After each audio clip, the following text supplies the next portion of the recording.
अभी हम इन दिनों में कर रहे हैं सैम्पल पेपर्स जो बोर्ड ने इस साल रिलीज़ किए हैं और उनके मल्टीपल चॉइस क्वेश्चंस को अपन अटैम्प्ट कर रहे हैं। ठीक है, पहला सैम्पल पेपर अपना हो चुका है, ये अभी दूसरा सैम्पल पेपर आ रहा है। इसके क्वेश्चंस देखिए, चलिए शुरू कर लेते हैं। आपके सामने ये आ रहा है पहला क्वेश्चन।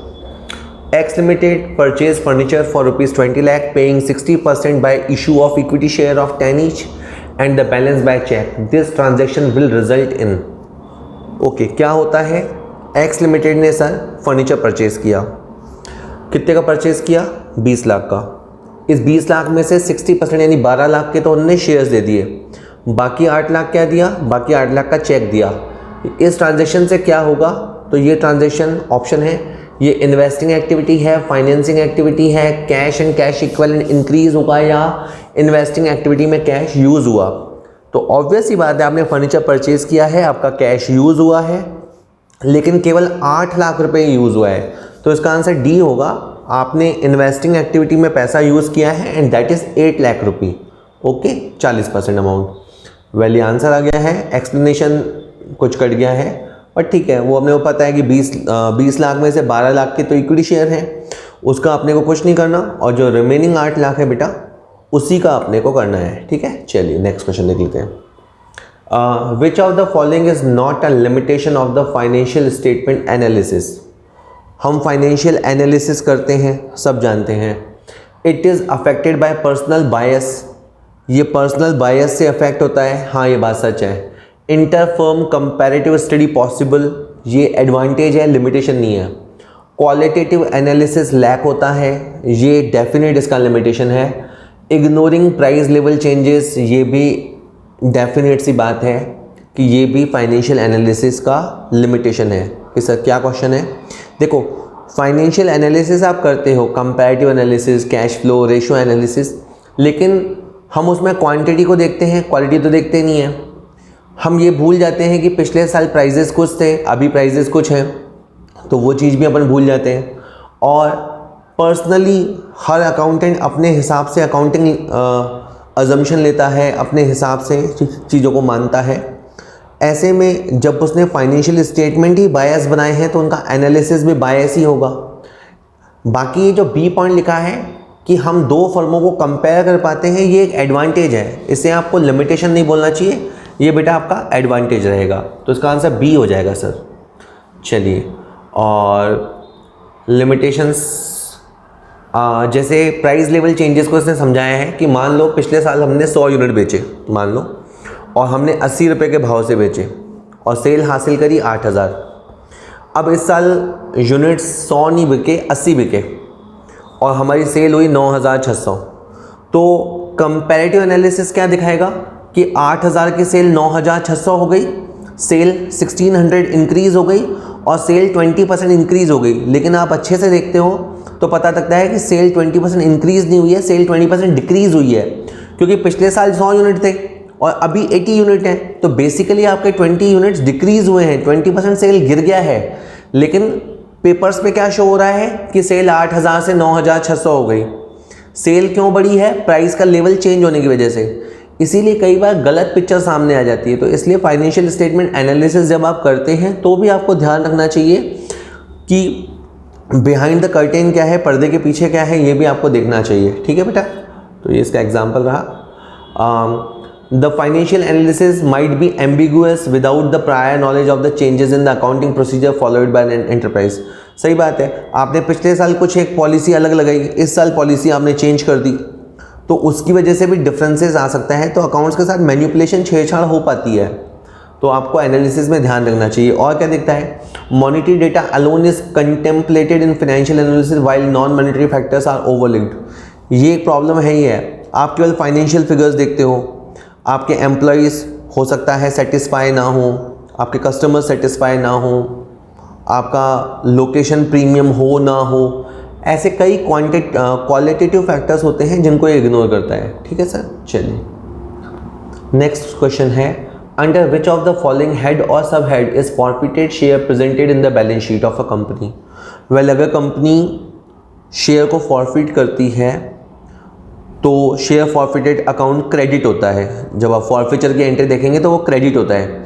तो क्रेडिट होगा तो वो लायबिलिटी साइड में जाएगा, लायबिलिटी साइड में जाएगा तो वो शेयर कैपिटल में ऐड करके दिखाते हैं। तो इनमें से बी ऑप्शन बिल्कुल ठीक है कि शेयर फॉरफिटेड को शेयर कैपिटल में जोड़कर दिखाते हैं। Share forfeited account has CR nature, it is shown by way of addition in share capital account. मैं हमेशा की तरह आपको सजेस्ट करूंगा, मल्टीपल चॉइस क्वेश्चन सामने आते ही आप क्वेश्चन को पॉज कर लें, आंसर सोचें और फिर अपने आंसर को मिलाएं। वो आप बढ़िया तैयारी कर पाएंगे। रादर देन आंसर सुन के समझ आएगा, लेकिन पहले खुद से लगाएं तो ज़्यादा बढ़िया है। और थोड़ा तैयारी के साथ जब भी क्वेश्चंस करें, थोड़ा तैयारी के साथ बैठा करें। चलिए नेक्स्ट क्वेश्चन है, which of the following is not a sub head under the current assets. इनमें से क्या करंट एसेट्स में सब हेडिंग के तौर पे नहीं होता? कैश एंड कैश इक्विवेलेंट होता है, ट्रेडमार्क नहीं होता, शॉर्ट टर्म लोन एडवांसेस होता है, इन्वेंट्रीज होता है। तो इसका आंसर बी आ जाएगा सर। ट्रेडमार्क इंटेंजिबल एसेट्स है, वो फिक्स्ड एसेट्स के अंदर आता है, फिक्स्ड एसेट्स के अंदर। ये करंट एसेट्स का पार्ट नहीं है, ये करंट एसेट में हेडिंग में नहीं आता। ठीक है, नीचे ये बताएगा कि करंट एसेट में क्या क्या आता है। करंट एसेट में सबसे पहले आता है current investment, inventories, trade receivable, cash and cash equivalent, short term loan advances and other current assets. यानी करंट एसेट्स अगर मेन हेडिंग है तो उसके सब हेडिंग 6 हैं। उन 6 हेडों में डेटर जिसको रिसीवेबल बोलते हैं, स्टॉक जिसको इन्वेंट्री बोलते हैं, कैश जिसको कैश इक्विवेलेंट बोलते हैं, किसी को उधार वगैरह दिया है तो short term loan advances, current investment, other current assets. These are the 6 head. Trademark is nothing there, वहाँ नहीं है ट्रेडमार्क। ठीक है बेटा, चलिए नेक्स्ट क्वेश्चन है, Divya limited forfeited 7000 equity share of 100 each issued at a premium of 10% for non-payment of first and final call of 40 rupee per share. The maximum amount of discount at which these shares can be reissued will be. Well, forfeiture वाले क्वेश्चनों में एक question ये लगभग पक्का है कि आपका आएगा और आप आराम से क्वेश्चन लगा पाएंगे। जस्ट सिंपल नॉलेज लीजिए। पहली बात, हमने शेयर फॉरफिट किए, हमारा नाम दिव्या लिमिटेड है, हमने 7000 शेयर फॉरफिट किए। क्यों फॉरफिट किए? क्योंकि हमें फर्स्ट कॉल का पैसा नहीं मिला। इसका ये भी मतलब है कि बाकी का 60 रुपी हमें मिल गया। जितना हमें पुराने होल्डर से मिलता है उतना हम डिस्काउंट दे सकते हैं। This is the trick. जितना हमें पुराने होल्डर से मिलता है उतने रुपए का डिस्काउंट हम दे सकते हैं। तो इन 7000 शेयर्स के री इशू पे 60 रुपये के हिसाब से, जी हाँ 60 रुपये के हिसाब से आप 4,20,000 का डिस्काउंट दे सकते हैं। जिसका आंसर बी होगा। इतना कहता है इन केस ऑफ री इशू, जब री इशू होता है, amount which was forfeited, amount जो कि हमने फॉरफिट किया था पिछले होल्डर से, वो हम डिस्काउंट में यूज़ कर सकते हैं।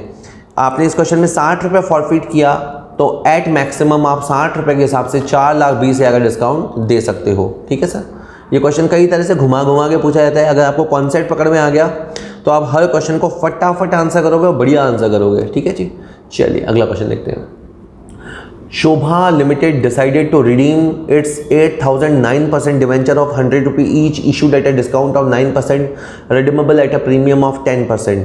The minimum amount that can be transferred to debenture redemption reserve will be.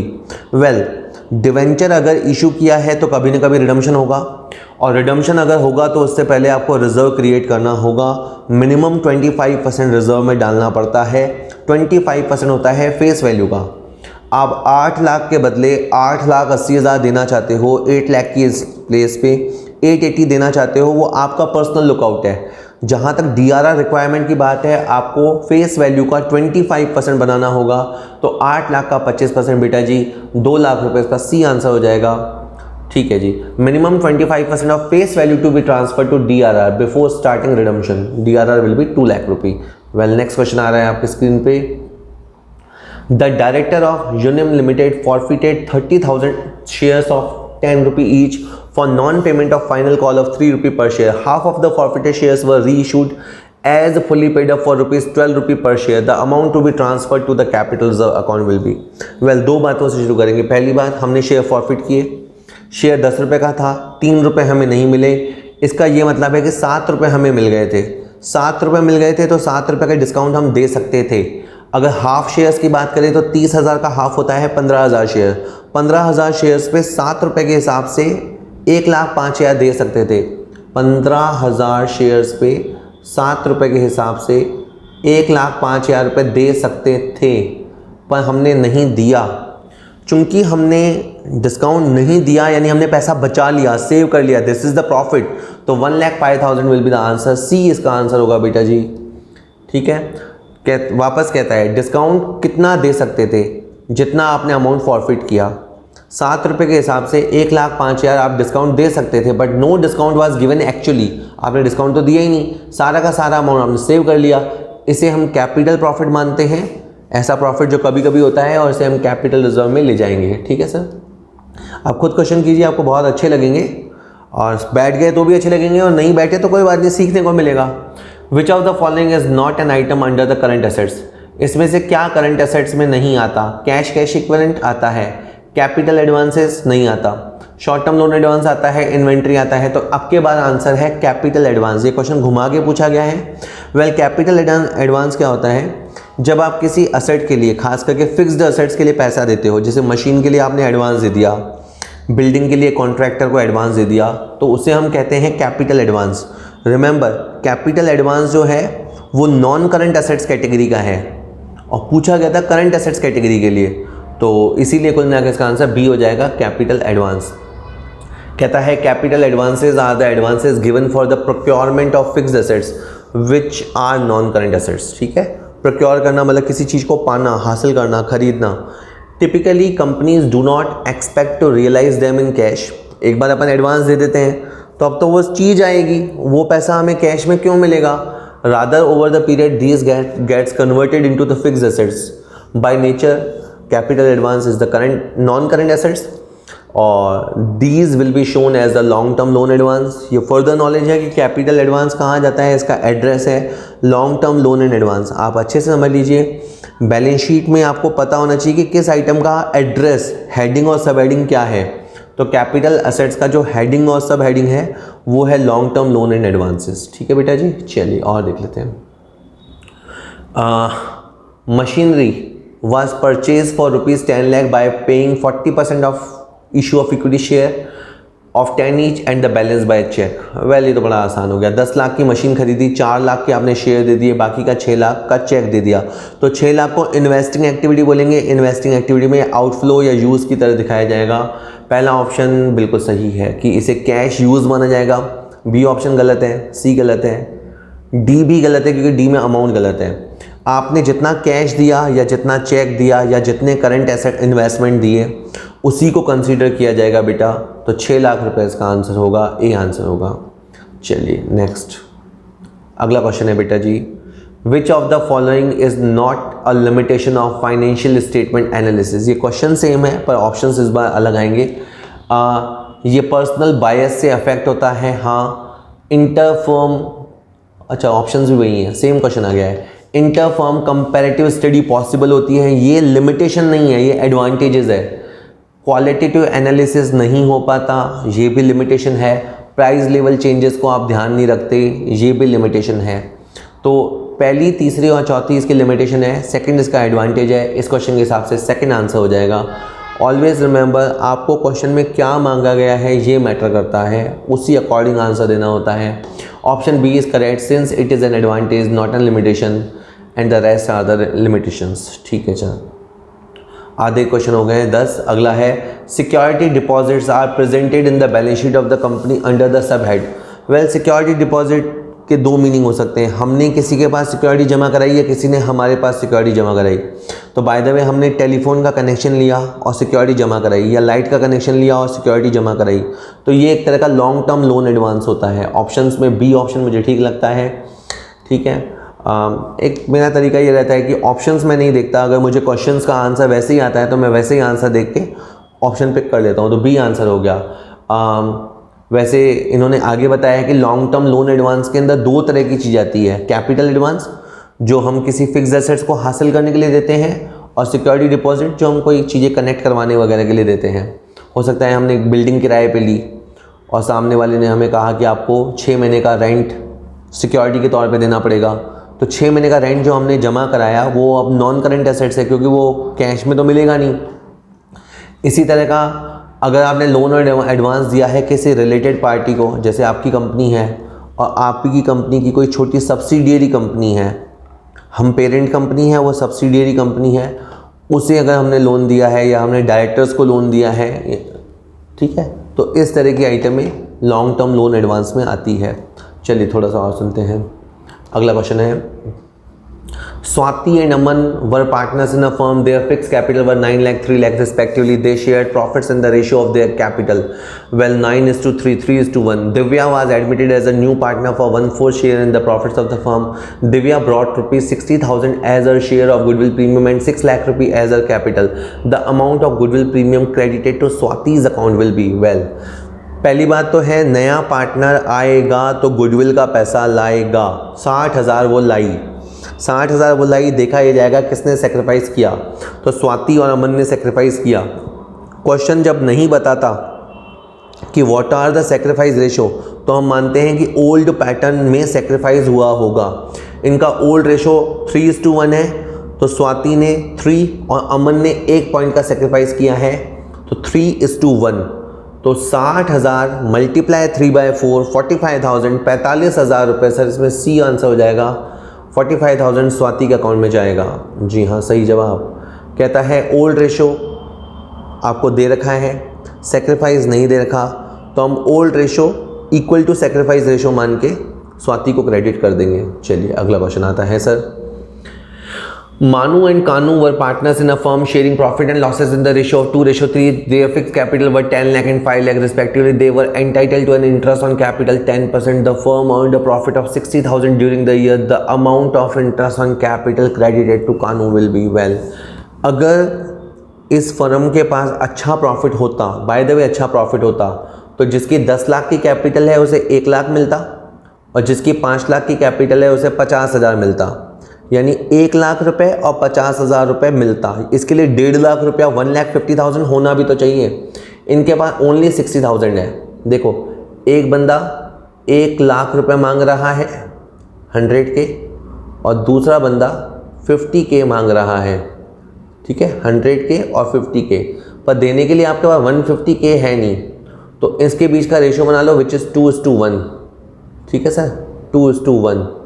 तो जो भी प्रॉफिट है 60,000 उसे आप 2:1 में बांट दो। इसे आप रूल वाइज यूँ याद कर सकते हैं कि जब सफिशिएंट प्रॉफिट नहीं होते हैं तब हम प्रॉफिट को कैपिटल के रेशो में या इंटरेस्ट के रेशो में बांट लेते हैं। तो इंटरेस्ट का रेशो है 2:1, कानू इसमें पीछे वाली का नाम है, तो 1/3 हो जाएगा। 2:1 में 1/3 हो जाएगा, तो 20,000। इसका आंसर सर ए हो जाएगा, 20,000 कानू को मिलेगा। जी हाँ, हो गया है। और वही थोड़ा सा कट गया है प्रिंट इसमें से, पर बात वही है। इंटरेस्ट ऑन कैपिटल 1 लाख और 50,000 होता है, उस बेस पे रेशो 2:1 बनेगा। आगे बात कर लेते हैं। Priya limited decided to redeem 10,000 debenture of 100 each issued at a discount of 10%, redeemable at a premium of 10%। The minimum amount that is transfer to DRR will be. Same question है। ये अलग बात है कि 100 रुपये का डिवेंचर था और हमने 90 रुपये लिया था, या ये भी अलग बात है कि 100 रुपये के डिवेंचर के बदले हम 110 रुपये देना चाहते हैं। मेन बात यह है कि डिवेंचर 100 रुपये का है, उसकी फेस वैल्यू 100 रुपये है, और 10,000 डिवेंचर की फेस वैल्यू 10 लाख होती है। तो 10 लाख रुपये का 25%, 10 लाख रुपये का 25%, 2.5 लाख रुपया DRR में जाएगा। जी हाँ, 2.5 लाख रुपये DRR में जाएगा। ऑप्शन बी आंसर है इसका। वेल, अगला क्वेश्चन है, कुछ क्वेश्चन रिपीट हो गए हैं। Nidhi, Kunal and Kabir were partners in a firm sharing profit and losses in the ratio of 2:3:5। Nidhi retired, okay, Nidhi retire हो गई, फर्स्ट वाली पर्सन रिटायर हो गई है। Selling her share in profit to Kunal 30,000 and Kabir to 50,000। Okay, the new profit sharing ratio between Kunal and Kabir will be. तो ये थोड़ा सा कैलकुलेटिव क्वेश्चन है। बात यह है कि निधि गई, तो निधि का शेयर क्या था सर? निधि का शेयर था सर 2/10 था। उसे किसने लिया? कुणाल ने और कबीर ने। किस रेशो में? 3:5 में। 3:5 में, यानी 3/8 कुणाल को मिला। तो निधि 2/10 सेक्रीफाइस करती है, उसका 3/8 पोर्शन कुणाल को मिला, तो उसको 6/80 मिला। तो जो कुणाल का अभी रेशो है, जैसे कुणाल का बेटा अभी रेशो है 3/10, इसके अंदर आप मिला दीजिए 6/80, तो इस तरह से न्यू रेशियो जो भी बनेगा बन जाएगा, ऐसे ही कबीर का बन जाएगा। इसका आंसर देख लीजिए आप, 3:5 आएगा आंसर। देखें कैसे आएगा। कहता है निधि गई, तो निधि का सेक्रीफाइस है 2/10, it is purchased in the ratio 3:5, तो 2/10 मल्टीप्लाई 3/8, और ऐसे कबीर के लिए गेन निकालोगे तो 2/10 मल्टीप्लाई 5/8, तो ये गेन आ जाएंगे 680 और 1080, जो भी आ जाएगा वो फिर इसके अंदर जुड़ जाएगा, और जुड़ जाएगा तो फिर एक नया रेशियो क्रिएट हो जाएगा। ठीक है, तो 30:50 हो जाएगा। करके देख लेना, आ जाएगा आपको। अगला क्वेश्चन है, which of the following is not a capital receipt? Endowment fund. Endowment fund के लिए जो पैसा मिलता है वो कैपिटल रिसिप्ट होता है। गवर्नमेंट ग्रांट रेवेन्यू रिसिप्ट होता है। Life membership fees capital receipt होता है। Donation for building capital receipt होता है। देखिए, जो रेकरिंग आइटम होते हैं, जो बार बार मिलते हैं, जिनका रेवेन्यू नेचर होता है, वो तो होते हैं रेवेन्यू रिसिप्ट। तो जैसे गवर्नमेंट से ग्रांट है वो मिलती ही रहती है हर साल। जब आपका एनपीओ या एनजीओ है तो गवर्नमेंट आपको सपोर्ट करती है, तो ये मिलना नॉर्मल बात है। तो बी ऑप्शन तो है रेवेन्यू रिसिप्ट, यानी इस क्वेश्चन के हिसाब से आंसर बी ही हो गया। बात करें बाकी आइटमों के बारे में, तो लाइफ मेंबरशिप फीस किसी मेंबर से मिलती है वंस इन अ लाइफ, तो ये नॉन रेकरिंग आइटम है क्योंकि बार बार नहीं मिलती। बिल्डिंग के लिए डोनेशन भी आपको कभी कभी मिलेगा, हर साल तो नहीं मिलेगा। एंडोमेंट फंड बेसिकली क्या होता है कि जैसे कोई मान लो आपके एनपीओ को सपोर्ट करना चाहता है 50,000 का सपोर्ट करना चाहता है हर साल, तो एक तरीका तो ये है कि वो आपको हर साल 50,000 रुपये दे। अगर कोई आपको 50,000 का सपोर्ट करना चाहता है तो हर साल आपको 50,000 दे। दूसरा इसका एक तरीका हो सकता है कि वो आपको 5 लाख रुपए दे दे, जिसको आप 10% के रेट पे इन्वेस्ट कर दें। हम एनपीओ हैं, हमें 5 लाख मिल जाएगा, 10% पे हम उसे इन्वेस्ट कर देंगे तो 50,000 उससे हर साल जनरेट होता रहेगा। तो एक ऐसा फंड जो कभी ख़त्म नहीं होता, एंडोमेंट फंड, हिंदी में बोलते हैं अक्षत निधि, दैट इज़ अक्षत निधि, जो कभी ख़त्म नहीं होता, ऐसा फंड। तो अगर आपको एंडोमेंट फंड मिलता है तो वो भी कैपिटल रिसिप्ट है सर। तो इस क्वेश्चन का तो आंसर क्या है, बी हो जाएगा सर। चलिए अगला बात कर लेते हैं। Forfeited share accounts appear in the balance sheet. ये क्वेश्चन भी रिपीट है। तो forfeited share CR nature share capital में जाता है। जितना पैसा हमने पास्ट होल्डर से छीना सर, जितना पैसा हमने पास्ट शेयर होल्डर से छीना वो हमें शेयर कैपिटल हेडिंग में दिखाई देगा। ठीक है सर। चलिए 3 क्वेश्चन और हैं, जल्दी से देख लेते हैं। विच of the following is not presented under the current liabilities in the balance sheet of a company? Short term borrowing, जो हम थोड़े समय के लिए बोरो करते हैं, वो करंट लायबिलिटी होता है। डेफर्ड टैक्स लायबिलिटी, ये करंट लायबिलिटी नहीं होता क्योंकि ये टैक्स लायबिलिटी हमें बाद में पे करनी है, तो ये करंट लायबिलिटी नहीं होता। शॉर्ट टर्म प्रोविजन हमें जल्दी ही पे करना पड़ेगा, for example provision for tax. Trade payable creditors को भी हमें जल्दी ही पेमेंट करना पड़ेगा। तो इस क्वेश्चन में जो बी आइटम है डेफर्ड टैक्स लायबिलिटी, वो आपकी करंट लायबिलिटी नहीं है, इनफैक्ट वो नॉन करंट लायबिलिटी है। चलिए, वैसे डेफर्ड टैक्स लायबिलिटी होता क्या है? When a company underpays the amount of taxes due which it would eventually pay in the future. देखो ऐसी सीन बन जाते हैं, ऐसे सर्कमस्टांसेस बन जाते हैं कभी कभी, जब आप इनकम टैक्स पढ़ेंगे तब समझ पाएंगे कि आपको अभी कम टैक्स देना पड़ेगा, लेकिन इसकी वजह से आपको फ्यूचर में टैक्स ज़्यादा देना पड़ेगा। अभी किसी वजह से, टैक्स बेनिफिट की वजह से अभी टैक्स कम लगेगा, लेकिन फ्यूचर में टैक्स ज़्यादा देना पड़ेगा, तो ये डेफर्ड टैक्स लायबिलिटी होती है। ठीक है। और आप ये मत मानिए कि हमने कम टैक्स दिया है तो हमने कोई धोखाधड़ी की है। हमने गवर्नमेंट रूल्स के हिसाब से, इनकम टैक्स रूल्स के हिसाब से, ये ऐसी कंडीशन या सिचुएशंस आ गई कि हमने कम टैक्स पे किया और हमें पता है कि फ्यूचर में हमें टैक्स देना पड़ेगा, तो वो हो गया आपका डेफर्ड टैक्स लायबिलिटी। ठीक है सर।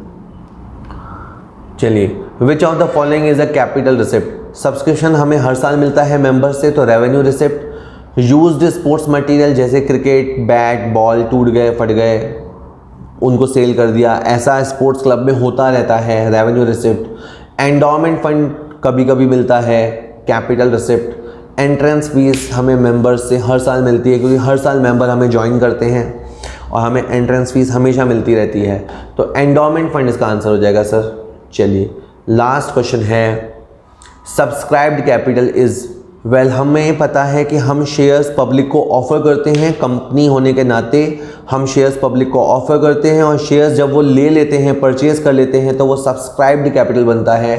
तो कहता है option, this is the part of authorise capital which is issued to the public.